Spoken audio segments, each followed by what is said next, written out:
ಲೋಕಸಭೆ ಚುನಾವಣೆಗೂ ಮುನ್ನ ರಾಜ್ಯಸಭೆ ಅಗ್ನಿ ಪರೀಕ್ಷೆ ಬಹಳ ಜೋರಾಗಿ ನಡೀತಾ ಇದೆ. ರಾಜ್ಯಸಭಾ ಸಮರ 5 ಅಭ್ಯರ್ಥಿಗಳು 4 ಸ್ಥಾನಕ್ಕಾಗಿ ಫೈಟ್ ನಡೆಸಿದ್ದಾರೆ. 3 ಪಕ್ಷಗಳಲ್ಲೂ ಕೂಡ ರಣತಂತ್ರ ಜೋರಾಗಿದೆ. ಕಾಂಗ್ರೆಸ್, ಬಿಜೆಪಿ, ಜೆಡಿಎಸ್ ಮೈತ್ರಿಗೆ ಪ್ರತಿಷ್ಠೆಯ ಫೈಟ್ ಆಗಿದೆ. ರಾಜ್ಯಸಭೆ ಚುನಾವಣೆಯ ಮತದಾನ ಕೆಲವೇ ಕ್ಷಣದಲ್ಲಿ ಆರಂಭವಾಗುತ್ತೆ. ಈಗಾಗಲೇ ಮತದಾನಕ್ಕೆ ಒಂದು ಕಡೆ ವಿಧಾನಸೌಧದಲ್ಲಿ ತಯಾರಿ ನಡೆಸ್ತಾ ಇದ್ರೆ, ಮತ್ತೊಂದು ಕಡೆ ಹಿಲ್ಟನ್ ಹೋಟೆಲ್ನಲ್ಲಿರುವಂತಹ ಕಾಂಗ್ರೆಸ್ನ ಶಾಸಕರು ನೇರವಾಗಿ ವಿಧಾನಸೌಧಕ್ಕೆ ಬರಲಿದ್ದಾರೆ.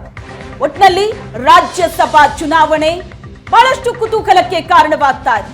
3 ಪಕ್ಷಗಳಿಗೂ ಪ್ರತಿಷ್ಠೆ ಆಗಿದೆ. ಸಂಜೆ 4 ಗಂಟೆಯ ತನಕವೂ ಮತದಾನ ನಡೆಯುತ್ತೆ. ಕಾಂಗ್ರೆಸ್ ದೋಸ್ತಿಗಳಿಗೆ ಪ್ರತಿಷ್ಠೆಯ ಪ್ರಶ್ನೆ, ತಂತ್ರ ಜೋರಾಗಿ ನಡೀತು, ಅದಕ್ಕೆ ಪ್ರತಿತಂತ್ರ ಜೋರಾಗಿ ನಡೀತು, ಸೆಳೆಯುವಂತಹ ಪ್ರಯತ್ನಗಳು ನಡೀತು ಪಕ್ಷಗಳಿಂದ. ಕಾಂಗ್ರೆಸ್, ಬಿಜೆಪಿ, ಜೆಡಿಎಸ್ 3 ಪಕ್ಷಗಳಿಗೂ ಕೂಡ ಪ್ರತಿಷ್ಠೆ. ಹಿಲ್ಟನ್ ಹೋಟೆಲ್ನ ದೃಶ್ಯ, ಹಿಲ್ಟನ್ ಹೋಟೆಲ್ನಿಂದ ನೇರವಾಗಿ ಶಾಸಕರು ವಿಧಾನಸೌಧಕ್ಕೆ ಬರ್ತಾರೆ.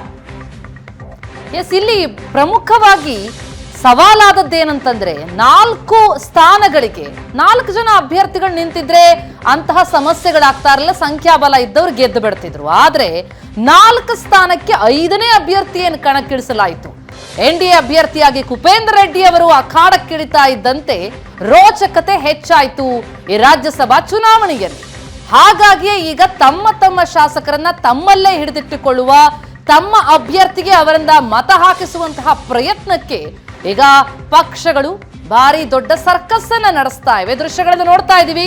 ಒಂದು ಕಡೆ ಕಾಂಗ್ರೆಸ್ ತನ್ನ ಶಾಸಕರನ್ನ ತನ್ನ ಬಳಿಯೇ ಹಿಡಿದಿಟ್ಟುಕೊಳ್ಳೋದಕ್ಕೆ ರೆಸಾರ್ಟ್ನಲ್ಲೇ ವಾಸ್ತವ್ಯ ಮಾಡಿ ಅಲ್ಲಿಂದ ನೇರವಾಗಿ ಈಗ ವಿಧಾನಸೌಧಕ್ಕೆ ಎಲ್ಲ ಶಾಸಕರನ್ನ ಕರೆದುಕೊಂಡು ಬರುವಂತಹ ಪ್ರಯತ್ನಕ್ಕೆ ಮುಂದಾದ್ರೆ, ಅತ್ತ ಜೆಡಿಎಸ್ ಕೂಡ ಒಂದು ಕಡೆ ಕಾಂಗ್ರೆಸ್ನಿಂದ ಸೆಳೆಯೋದಕ್ಕೆ ಪ್ರಯತ್ನಿಸ್ತಾ ಇದೆ, ಮತ್ತೊಂದೆಡೆ ತನ್ನಲ್ಲಿರುವಂತಹ ಮತಗಳು ಯಾವುದು ಚದರಬಾರದು ಅನ್ನುವಂತಹ ಪ್ರಯತ್ನಕ್ಕೂ ಕೂಡ ಜೆಡಿಎಸ್ ಮುಂದಾಯಿತು. ಒಟ್ಟಾರೆ 3 ಪಕ್ಷಗಳ ರಣತಂತ್ರ ಜೋರಾಗಿದೆ. ಹಾಗಿದ್ರೆ ಏನ್ ನಡೀತಾ ಇದೆ? ನಮ್ಮ ಪ್ರತಿನಿಧಿ ನಮ್ಮ ಜೊತೆ ನೇರ ಸಂಪರ್ಕದಲ್ಲಿದ್ದಾರೆ, ಸುರೇಶ್ ಮತ್ತು ಆನಂದ್ ಬೈದನಮನೆ. ಮೊದಲಿಗೆ ಸುರೇಶ್, ನಿಮ್ಮನ್ನ ಪ್ರಶ್ನಿಸೋದಾದ್ರೆ, ಇವತ್ತಿನ ರಾಜ್ಯಸಭಾ ಚುನಾವಣೆಯ ಮತದಾನ ಏನಿದೆ ಬಹಳ ರೋಚಕತೆಯನ್ನು ಮೂಡಿಸ್ತಾ ಇರೋದೇ 5 ಅಭ್ಯರ್ಥಿಗಳು ಕಣದಲ್ಲಿ ಇರೋದ್ರಿಂದಾಗಿ.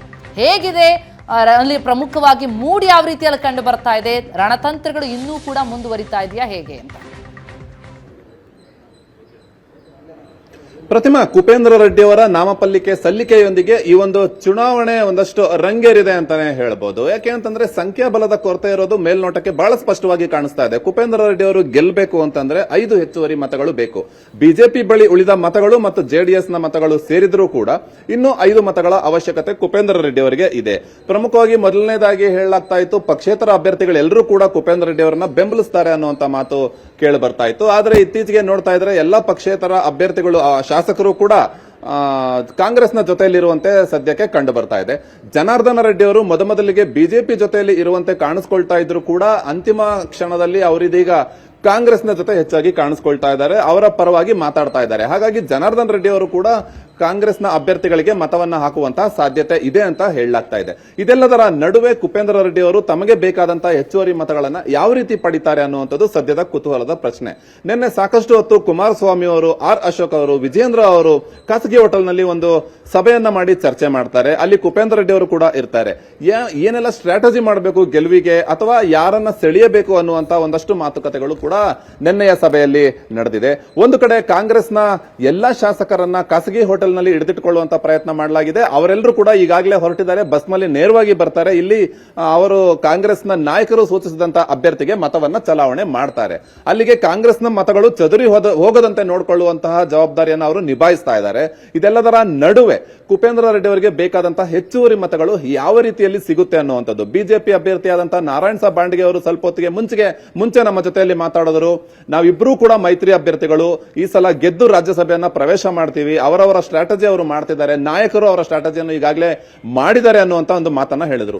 ಕುಪೇಂದ್ರ ರೆಡ್ಡಿ ಅವರು ಕೂಡ ನಾನು ಅಭಿಮಾನದ ಮತವನ್ನ ಕೇಳ್ತಾ ಇದ್ದೀನಿ ಅನ್ನುವಂತ ಒಂದು ಮಾತನ್ನ ಕೂಡ ಅವರು ಈಗಾಗಲೇ ಹೇಳಿದ್ದಾರೆ.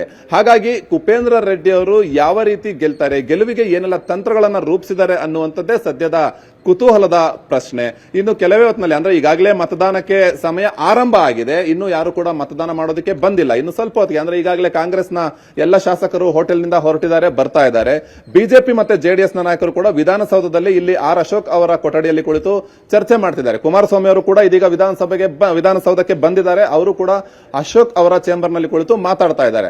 ಅವರೆಲ್ಲರೂ ಕೂಡ ಒಂದಷ್ಟು ಹೊತ್ತು ಚರ್ಚೆ ಮಾಡಿ ಅಲ್ಲಿಂದ ನೇರವಾಗಿ ಮತದಾನ ಮಾಡೋದಕ್ಕೆ ಹೊರಡ್ತಾರೆ. ಹಾಗಾಗಿ ಮತದಾನಕ್ಕೆ ಸಮಯ ಆರಂಭ ಆಗಿದೆ. ಇನ್ನೇನು ಕೆಲವೇ ಹೊತ್ತಿನಲ್ಲಿ ಎಲ್ಲರೂ ಕೂಡ ಒಬ್ಬೊಬ್ಬರಾಗಿ ಬಂದು ಮತವನ್ನ ಚಲಾವಣೆ ಮಾಡ್ತಾರೆ. ಅಭಿಮಾನದ ಮತಗಳು ಅಂತ ಏನು ಕುಪೇಂದ್ರ ರೆಡ್ಡಿ ಅವರು ನಂಬಿಕೊಂಡಿದ್ದಾರೆ, ಆ ಅಭಿಮಾನದ ಮತಗಳು ಕುಪೇಂದ್ರ ರೆಡ್ಡಿ ಅವರಿಗೆ ಸಿಗುತ್ತಾ ಅನ್ನುವಂಥದ್ದು ಸದ್ಯದ ಪ್ರಶ್ನೆ. ಪ್ರತಿಮಾ, ಸುರೇಶ್,